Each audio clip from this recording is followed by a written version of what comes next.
really bad idea. We're doing his and her logs next time. But she got my VE4MA contact in her log, and I didn't. So that's one of the contact differences.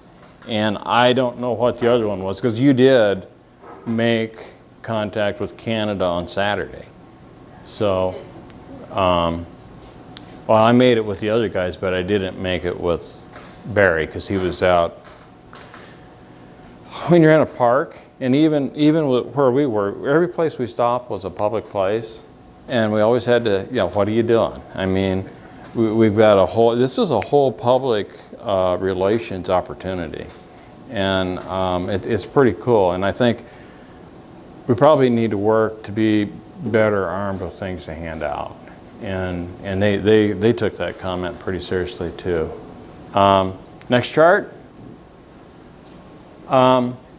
So Northern Lights, let's talk about the Northern Lights Radio Society. They're up at the Twin Cities, hence their name. This was a very well planned event. One of the team members and his wife went up and made the drive up to Grand Portage from the Twin Cities a weekend before, just to kind of look it over.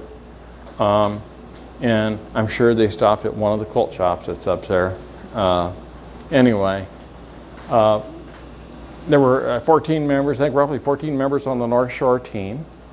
They were very gracious, very helpful. They say that they're not successful unless everybody's successful. So that's a pretty cool deal. There were 2 other couples there.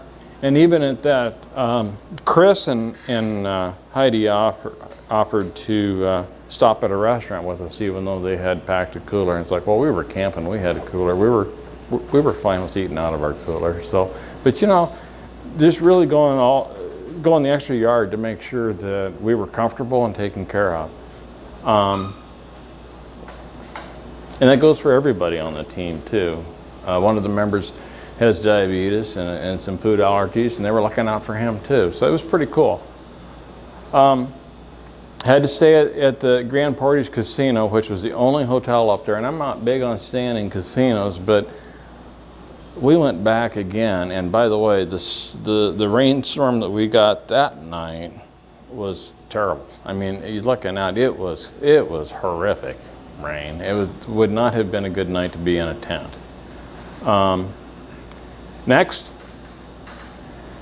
So we're at the bar after the contest with some guys that were overnighting there, and I texted John to tell Barb that Elizabeth had so much fun that she didn't have any time to do quilting. So I thought that was a major success. Next chart.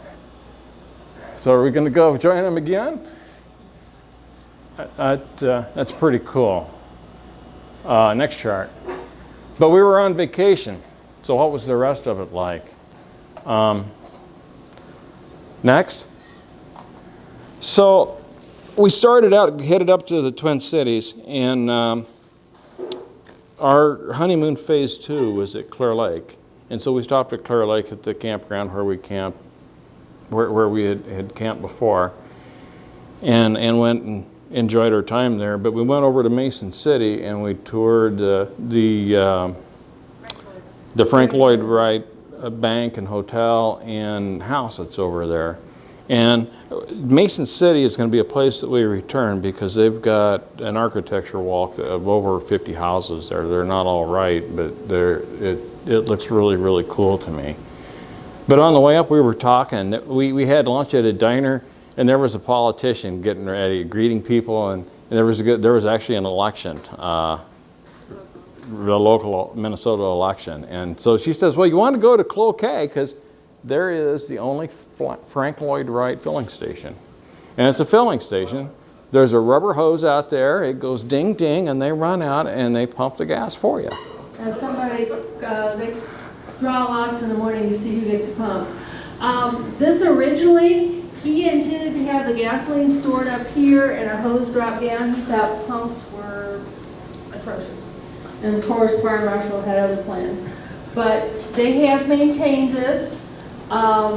There's a waiting area up here with restrooms. Originally had planters and everything, so that the lady could drive in, have her car serviced, and sit up there and read her magazine and do everything. This was a architecture influence all through the 60s and early 70s. The big filling station companies took his influence and designed after him. So it was kind of cool. Again, Cloquet has a big history with the forest fires at the turn of the 19th century, 1900s, and this is another Indian reservation area, but a beautiful little town and So, fun. forest fires. So you go up to Minnesota, you talk about mining, you're on the lakeshore, you talk about shipwrecks, you're on your way up, you talk about forest fires. And 30 miles south of here, I forget the name, Hinckley. There was a Hinckley, it's about 30 miles south of Duluth, and forest fire, 400 people perished in 4 hours. The fire could be seen, the fire was so tall that it could be seen from Mason City. So Yeah, this was the first just crazy. Just documented fire data. so it's just crazy. Next chart. Trains. Next chart. We got trains and more trains. We even rode a train along the shore. Dinner. Well, pizza if you call that dinner. Next. Lighthouses. This is the Split Rock Lighthouse. This is the most photographed lighthouse in Minnesota. It's even on their state seal, I think, and it's been on a stamp. I saw a picture of it that is before Photoshop, guys, of waves coming in off of the lake that came up to about here. I mean, this is just crazy, crazy. That lake is crazy, crazy dangerous. Next. So one of my coworkers has a cabin up there, and he works extra hours, and every month he takes a 4-day weekend and goes up to his cabin. And he says, "Well, you can stay in my cabin." And we got. It was going to rain, but it didn't. That upper deck on that's really important because that's the only place that you can get 1 bar of cell phone service. There's no power, although he's got a generator and a place to plug it in if you want to do that. We didn't do that. We did batteries though. Yeah, he's actually, I stayed up there, and finally, just a few weeks ago, I was actually in the same place as he was, and we finally talked about our visit there. But he had been up there in March, and he's got an outhouse and a woodshed. And he says, "I always shovel the snow off of the roof of the outhouse and the woodshed." He's standing in his snowshoes, shoveling down to shovel the snow off of his outhouse. Okay, I mean it was that deep in mid-March.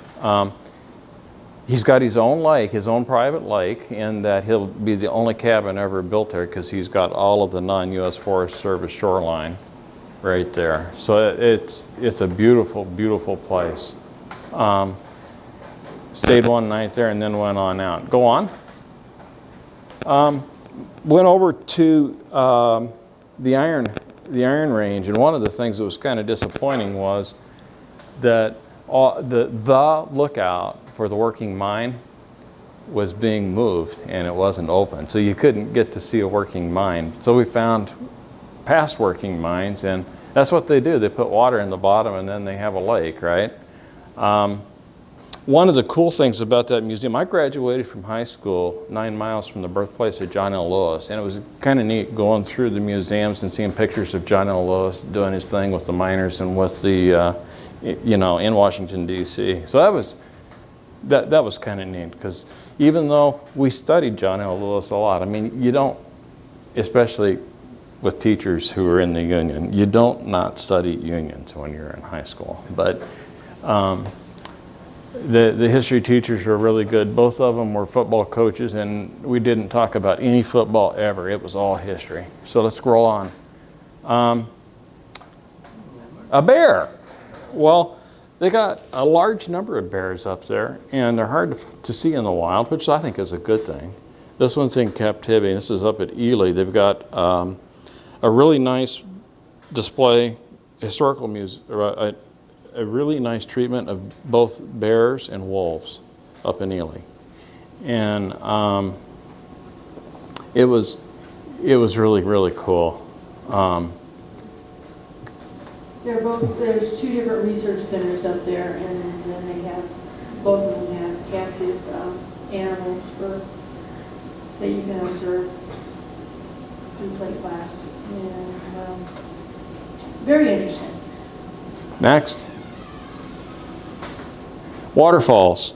I'm not sure. I think this is called the Peacock River, I think. And this is Canada over here. And I forget if this is the tallest waterfall in Minnesota or if it's the next one on down. And we were getting ready, and it was getting kind of late in the day, and the clouds were starting to come in for the torrential rain that was coming in. And this group comes out from the trail, and they said, well, it's a really rugged trail, and look out for the bears. And it's like, no, let's just, so I don't know if that's the tallest waterfall or if the next one is. That is it. And actually, they portage there for the fur trading industry and logging. Logging, there's actually there's a chute that's about right here, where they actually just dump the logs into the river, and they just float it on down to the lakes. Next. And Pigeon Bay, the Pigeon Bay resort, that natural resource against the oil fort for the Hudson Bay trade. Yeah, the national monument there is excellent. It really is.